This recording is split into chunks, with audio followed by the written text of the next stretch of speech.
আসসালামুয়ালাইকুম, hi there. চলে এসেছি আপনাদের জন্য সুইট সিম্পল একটা রেসিপি নিয়ে। আজ আপনাদেরকে খুবই ইয়াম্মি তালের পিঠা তৈরি করে দেখাবো। একদমই অল্প কিছু উপকরণ আর খুব সহজে এটা আপনারা ঘরে তৈরি করতে পারবেন। চলুন তাহলে এই সফট তালের পিঠা কিভাবে তৈরি করতে হয় দেখে নেই। প্রথমেই আমি এখানে 1 কাপ পরিমাণে শুকনো চালের গুঁড়া নিলাম। এরপরেতে দিব হাফ কাপ আটা, আপনারা চাইলে ময়দাও দিতে পারেন। আর দিলাম হাফ কাপ নারকেল কোড়া, হাফ কাপ তালের পাল্প।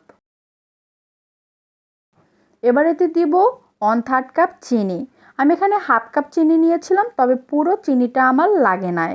এখন আমি এখানে 1/4 কাপ পানি অ্যাড করব, তবে পানিটা অল্প অল্প দিয়ে মেখে নিব। আমি 1 কাপ পানি নিলেও কিন্তু এতে পুরো পানিটা দিয়ে নেই, কারণ তালটা নরম ছিল, তাই আমার 1 কাপ পানি লাগে নাই, 1/4 কাপ পানি লেগেছে। আর চিনি লেগেছে 1/3 কাপ, কারণ তালটা আমার অনেক মিষ্টি ছিল, এর জন্য আমার পুরো হাফ কাপ চিনি লাগেনি। তাই ভালো করে মেখে নেওয়ার পর এটাকে আমি এখন 2 ঘন্টা রেস্টে রাখবো। খামিটা এখন নরম রয়েছে, 2 ঘন্টা রেস্টে রাখার পর এটা আরেকটু ঘন এবং শক্ত হবে, কারণ শুকনো চালের গুঁড়াটা ভেজে যাওয়ার পর একটু শক্ত হয়। ভিউয়ার্স, 2 ঘন্টা পর ফিরে আসলাম। পর্যাপ্ত পরিমাণে ডুবো তেল নিয়েছি, তেলটা গরম হয়ে গেছে। দেখুন খামিটা কিন্তু আগের থেকে আরেকটু শক্ত হয়েছে। এখন আমি হাত দিয়ে অল্প অল্প করে বলের মতন করে দিয়ে দিচ্ছি। মিডিয়াম টু লো আছে আমি এগুলোকে ফ্রাই করে নিচ্ছি।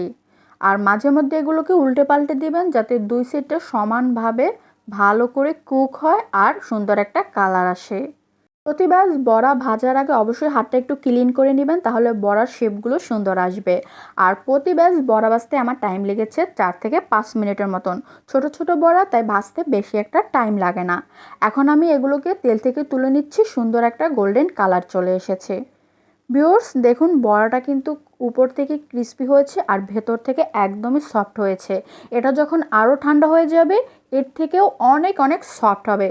তো আপনারাও বাসায় সফট বড়াগুলো ট্রাই করুন আর আমাদেরকে কমেন্ট করে জানান তালের বড়া খেতে আপনাদের কেমন লাগে। থ্যাংক ইউ সো মাচ ফুল ভিডিওটা দেখার জন্য।